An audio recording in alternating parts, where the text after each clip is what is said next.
Mag-ingat tayo sa mga susunod na araw at linggo dahil posible nang mangyari ang isang napakalakas na lindol dito sa Pilipinas na tinatawag na The Big One. Mga kaibigan, may posibilidad na tumama na ang matagal ng kinatatakutang lindol dito sa Pilipinas na tinatawag na The Big One. Matapos ang malakas na magnitude 7 na lindol na yumanig sa Myanmar at Thailand nitong Marso, nagbabala ang PBOX na maaaring mag-trigger ito ng paggalaw ng West Valley Fault Line o ang fault line na dumadaan mismo sa Metro Manila at mga kalapit na probinsya.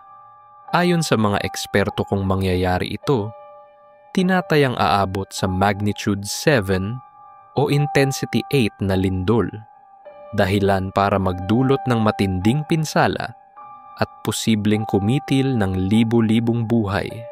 Noong nakaraang taon nga mga kaibigan, isa rin ito sa mga naging babala ng self-proclaimed visionary na si Rudy Baldwin, na nagsabing nalalapit na raw talaga ang The Big One at ang senyales nito ay ang mga sunod-sunod na maliliit na lindol na nararanasan sa iba't ibang bahagi ng bansa ngayon.